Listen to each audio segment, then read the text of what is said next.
How's it going, guys? Coffee here. Today I wanted to go over how to beat Trial of the Ancestors on nearly any build.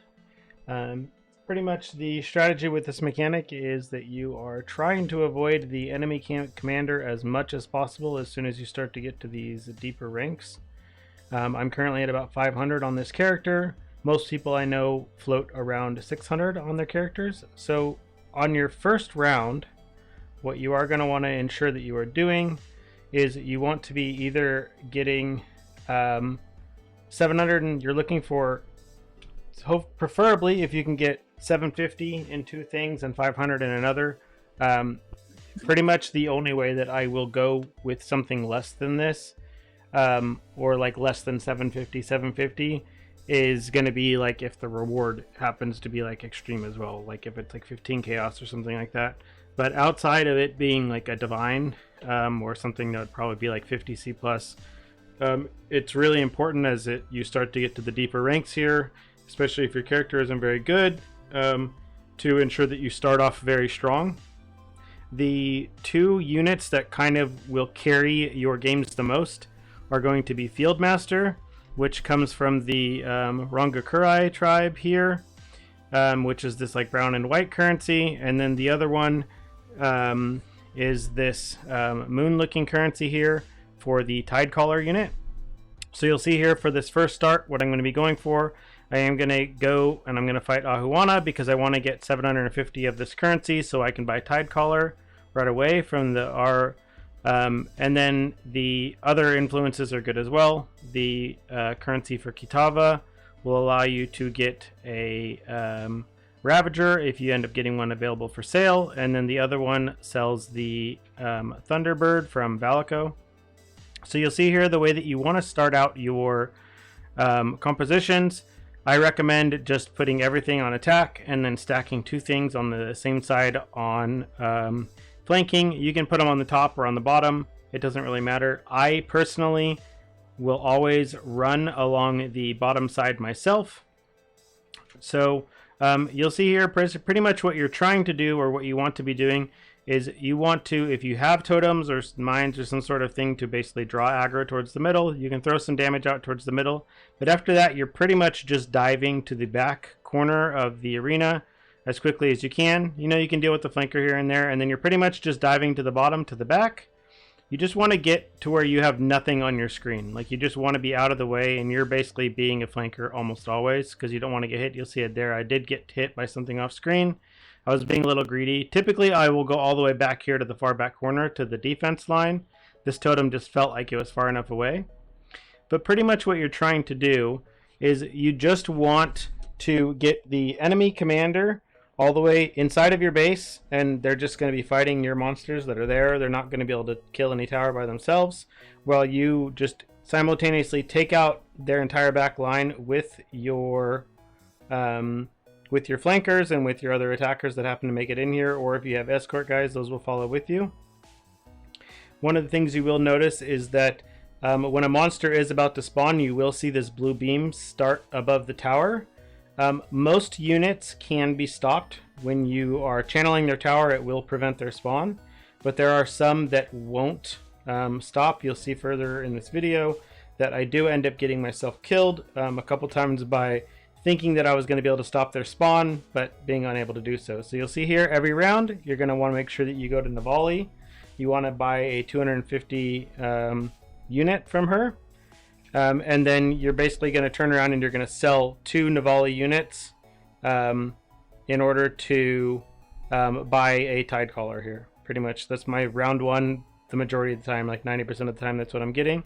You'll notice here for Kilo Ava, I did end up starting with a Fire Breather randomly here, which is a 600 cost unit. It does sell for 300. I personally don't like it. I don't think the unit's very good.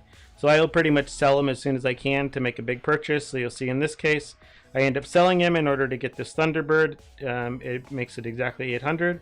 So I can finish him. I'm going to check Kaom to see if he has a Ravager. If he doesn't, you pretty much just don't spend your currency here. The only other thing that you do buy, there is a item that he has that allows you, or that gives any unit that kills something, it adds 10 seconds to the respawn timer. So that's really good at snowballing the game. You'll see here, there isn't anything that's going to be giving 700 or 800 of the Ahuana tribe. So I am just going to go for this for Akoya here, and I'm just going to try to get myself a Fieldmaster. So I always put my Tidecallers up in the front. I like to put my stronger units in the center attack columns, since the flankers will typically target the outer attack front lines. So those are going to be most likely the ones that if you do end up accidentally losing a tower in a game, that's what you're getting. So you'll see here, again, I just basically throw a little bit of damage in the middle, deal with a little bit of the flankers, and I'm just running to the very back of the arena here just to start killing towers. And then the same thing that my flankers are doing. In this case, I am playing totems. Shockwave totems is a really good build for this. Like, it's not really a cheese strat, it's just a pure damage build. But it is nice to be able to have your totems down dealing damage while you are just channeling away at the other totems. I've seen people doing similar things. I was using Lightning Arrow before this to push to about 500 before I ended up moving over to this character. So you'll see here again, the enemy commander basically just went into our base. They got stuck there fighting in middle, and you pretty much just want to ignore them because they will one-shot you with basically anything they do at any of these ranks or higher.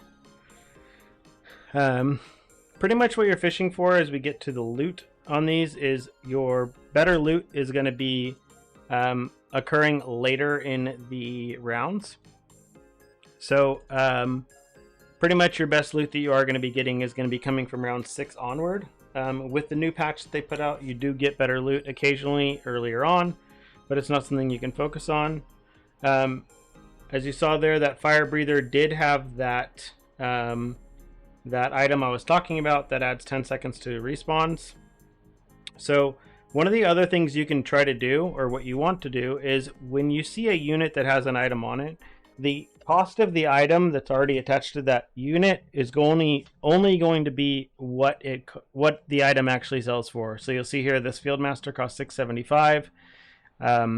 This item I can sell for 75. I know I can always take it off and sell it if I need to, so I am going to buy the unit with the item. Typically I will just try to be most cost efficient with my points at all times so I can turn around and use them on other things. Same thing here for this consuming Kune. I really like those on my defensive lines because they do consume corpses and they will add respawn times to whatever they kill. So if they do end up killing something that is attacking your base, they are going to add respawn times to them.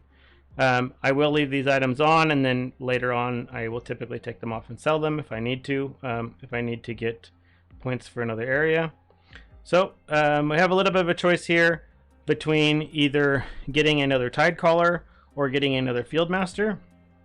The best units, or the most profitable units in the game that you can be getting, are Ahuana is the most valuable. She drops the +1 projectiles tattoo. So I typically try to keep her in the game as long as possible just to increase my chances of getting that tattoo. Maata has a weapon that is worth multiple divs. Rakiata has a weapon that is worth multiple divs, and she has the cooldown reduction tattoo. Kaom has the +1 to strength gems tattoo, and Ikiaho also has a tattoo that's somewhere up there, right around 40 to 90 chaos, depending on whatever the prices are still now. So because of that, I'm not going to go after Ahuana, even though I do typically want to get another Tidecaller already. I'm just going to go after Akoya because, again, I want to keep Ahuana in the match. So you see here, I put my consuming Kunekunes on the back line. I pretty much always try to fill out my flankers first rather than escorts. Your escort units don't typically fight unless you're actively fighting. I don't know if it's a bug, but when I place totems, my escorts units pretty much won't fight. Because I guess, I don't know if maybe it doesn't count as me actually attacking anything. So they are good at just following you around if you want to quickly cap towers like this, you can see. But you pretty much get the same effect with your flankers.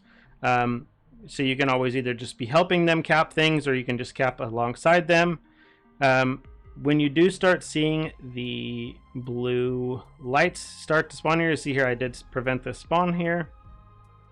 one of the things you do want to focus on is if you do start seeing things are about to spawn, you typically want to pull off the tower so you don't get yourself killed. You'll see I play pretty greedy just because at this point, like I haven't failed the mechanic in a very, very long time.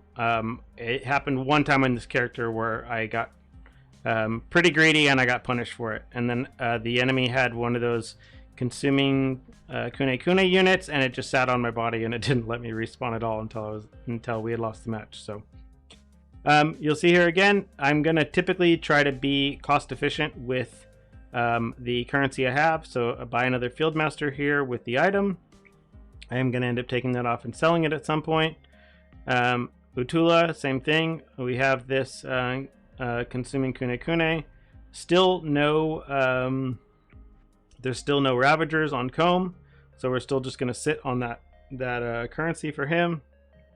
We are going to buy this other unit, and you're going to see here we are going to take off an item off of something so we can sell it, and so we can buy the Sunset Sage, and then we will be taking off this item and selling it later on as well, because I do not like this item on any of the units. I don't think they need the extra movement speed and the extra damage they take.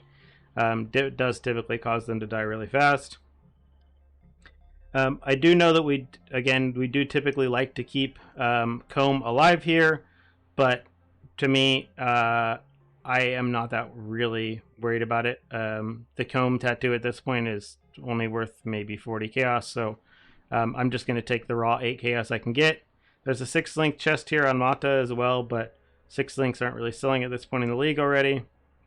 So you see here, your best flankers that you are typically wanting to go for are going to be Fieldmasters and the Thunderbirds. The Fieldmasters themselves is like one of the strongest units in the game just because it just breaks the AI. It throws down a bunch of fences, and the units just don't really know what to do. Or they'll just stand there fighting the fence while he kills the tower all by himself. So, same strategy as usual. I'm just going to throw down my totems. If you were in a totem build, you would just be doing damage here to kill things before you're just diving to the back line over here. Again, I think that was me with the Molten Shell. I'm not sure exactly what I did there. I got greedy. I probably should have just gone for the tower behind it. Because sometimes Molten Shell kills you and sometimes it doesn't. I'm not sure exactly how it works. I haven't had to figure out how it works yet. So you'll see here I get smarter about it in the backside. I do get all the way back here, and I just get to the very back, channel the totem. Again, pretty much the thing with this strategy is a lot of the commanders start to have very big AoE attacks, and you pretty much just want to be like more than a screen away from them so that you're nowhere near their targeting. And you'll see here there's all the fences that are just causing havoc for the defenders, trying to prevent my units from just killing all the towers.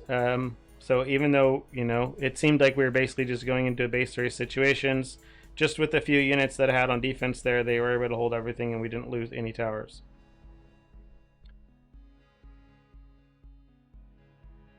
So we're going to keep moving on through here, and let's see what we got going on for the purchases.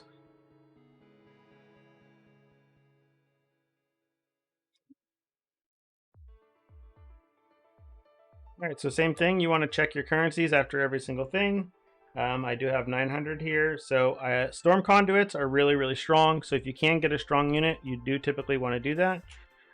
You'll see here, I still haven't gotten a Ravager to pop up on Kaom, and I do really want that storm conduit. So looking at based off of what currency I have and how much I have available, I am going to buy this fire breather that has the you'll see these coals thing here that adds large time to the spawn time of any units that they kill. So I am just going to be selling these items. I'm not going to sell the coals because we do want to keep those. And then I am going to sell one more little item. I should have sold an item. I think I end up selling a unit here instead. I should have just sold one of the items off of one of the other units instead. So we do want to put these coals on the storm conduit because the storm conduit itself is a ranged attacker. They will get a lot of kills and a lot of attacks. So you'll see here one of the things we want to do, as we were saying before, Ahuana is a unit we do want to keep going on as long as possible. Tahanuku doesn't have any special drops that we care about.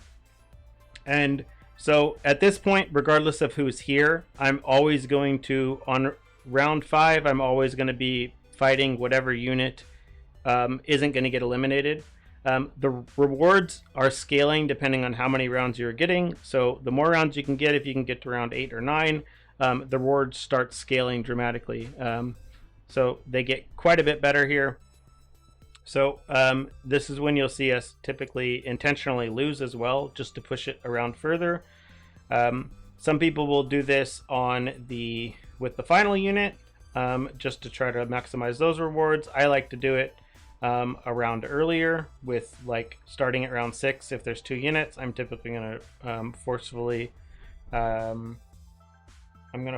lose there, just so that I can just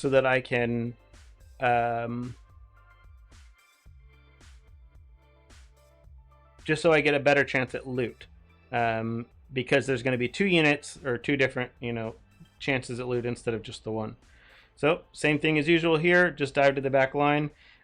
This Tahanuku does have some really dangerous units. She has a lot of ranged units. She has a lot of units that, as you can see here, protect the totems. She does have quite a few chaos attacks that will target you from off screen. I do typically play a little greedy here, so you'll see a lot of the times when I die, I'm confident in the units that we have and the team composition that we make, so it's not that big of a deal. If you die, it's completely fine. It doesn't really matter. As you can see, like, nothing happened. None of my towers got killed, but pretty much same thing. Again, just dive to the back corner, try to be safe, and then just assist your units with capturing towers. If you see they're already starting to capture something, or if you see something about to spawn, you can, start to cap the tower to interrupt the spawn. So I go here, I interrupt the spawn on that one as it's going to spawn. Same thing over here. That is a chaos dot kind of field that is spawned by the I don't remember what the unit is called exactly. Deathwalker, Death's Guide. While they are alive, their totem will kill anyone who tries to capture it. So typically you just leave it for last. Same thing goes if the people are using anything like the totems have RF, or if they're using a turtle or something else, then you typically just, again, wait for that. So we do finally see a Caldera Ravager finally spawned for us to purchase here. So we are just going to buy an Honored Sage. Same thing as usual. I will typically see what's going on here. So I do know that I'm going to intentionally lose here. So I'm not going to buy any units of what's already up yet. Once a unit is in there, it will not be removed. So you don't have to worry about them going missing, I guess. If you don't purchase them right on that round, you can wait. They will be there the next round. So you're going to hit start here. I found the fastest way to intentionally lose is to just go to the character select screen and go back in. Alternatively, you can take out all of your units and just let them kill you really fast. It's all personal preference. For me, again, I like the way of just logging out. One thing to note, when you do lose a round, you do get 500 currency from Navali. So before if you are going to intentionally lose, make sure you buy your unit from her, because you typically aren't going to have 750 750 currency worth of things to actually buy from her. So you want to make sure that you buy that before you intentionally lose, because then you'll be able to buy like the 250 item and then the 250 unit. You'll see here again, we have another Riptide here that we can buy. You're pretty much just trying to spend as much as you can. Obviously, more expensive units are typically better than others. So you're just trying to be cost efficient with your currency. You see here I have a Sunset Sage. We're going to take this item off and we're going to use this to sell this. We're going to sell these items so that we can get this Caldera Ravager. And then that's the urn. The coals that are on it that increase the respawn time are fine on Ravagers. Ravagers are really good on attack and they are really good on defense. They are one of the best defending units. Like, they can handle a bunch of units all by themselves because they drop cremation, little volcanoes around. So it means they're kind of annoying to play against as well, but they do also have a pretty good they do a pretty good job at defending or attacking. So I did buy the Riptide here that had the item on it because of just being cost efficient. I had enough to buy it, so that's what I was going to buy. Again, we're trying to keep Ahuana last, so we're going to fight Tahanuka here again. This first Caldera Ravager, I am going to end up putting him on attack.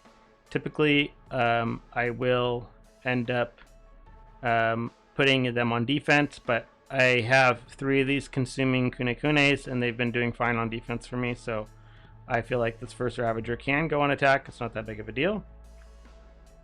And again, same strategy as usual. I like to just go to the bottom of the screen because I just feel like I have better visibility on what's going on. You could go to the top instead of the bottom. It doesn't really matter. So you see here, again, I just kind of dived to the back, and I'm just going to try to be here. But so this is one of those units I was talking about that didn't have... its respawn was not getting slowed down by me going to cap. So you can see I get punished here because I don't know if it has an item on it or if it's just the unit itself, but it was able to fully respawn even through 2 of us channeling on it. So you can see it did spawn and one-shot me. So we're just going to do the same thing though. As we said, we're just going to go to the back. We're just going to start capturing towers and start killing their back line as much as we can, and then kind of snowball it from there.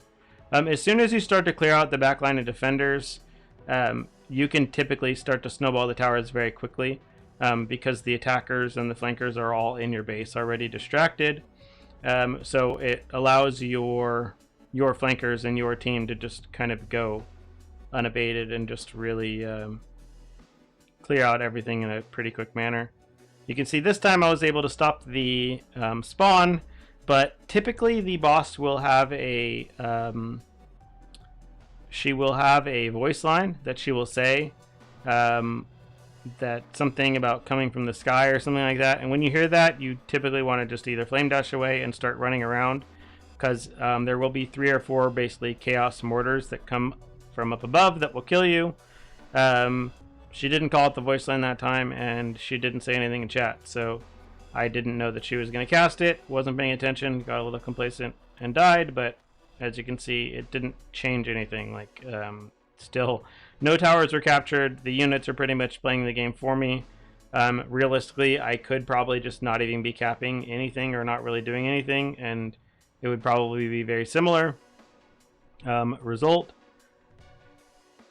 So, same thing again, these same units that I'm expecting to not be spawning through their stuff are spawning through their things here. After this couple times of getting capped with it, I start to be a little more patient about it and wait and don't try to capture through them spawning anymore. So we just go ahead and wait. If you see any units on your screen, you pretty much want to kill them and stop your capture. As you can see, Tahanuku was just over there in the middle of the base, just, you know, fighting for no reason while we're over here killing our totem. So the AI will never go back to defend their totem.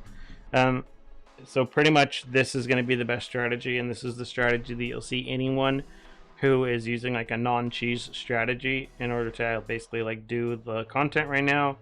You can check out streamers like Milky BK or Grimro, who are going to be doing very similar strategies, or pretty much the same strategy as this, for basically everything. Here, pretty much last round, you always want to just basically be getting rid of any Navali units that you still have to ensure that you have a full board of something that isn't Navali units. You can buy the item here because you know you're not going to use the unit. And then same thing, there is another Ravager here that we can't afford, so we're going to start selling some items or some units. In this case, I do sell a consuming Kune because I know that this Ravager is going to be going onto the back line anyways in that same defense slot that Kune was just at. So he just gets slotted right in. We are going to put the this respawn thing on the Tidecaller. It's probably not necessary, it doesn't really matter, but I had the extra money, so you might as well use it because it's going to disappear anyways. Again, put your Ravagers near the back in the middle. They're one of your best defenders, and then the rest of the units, it really doesn't matter outside of getting your Thunderbirds and your Fieldmasters on your flankers, And then you pretty much just want Jade Hulks, Caldera Ravagers, Tidecallers, any of the units that have like big CC and big damage just on your front line attacking. And then, you know, you're just having them do the distractions for you while you just sit here in the back and, you know, kind of capture the back line.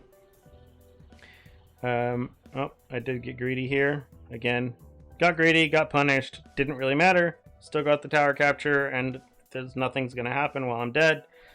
Just because the team comp is doing its job, basically. It's playing the game for us. We're just assisting. All we're really doing is capturing towers here, throwing a little bit of damage.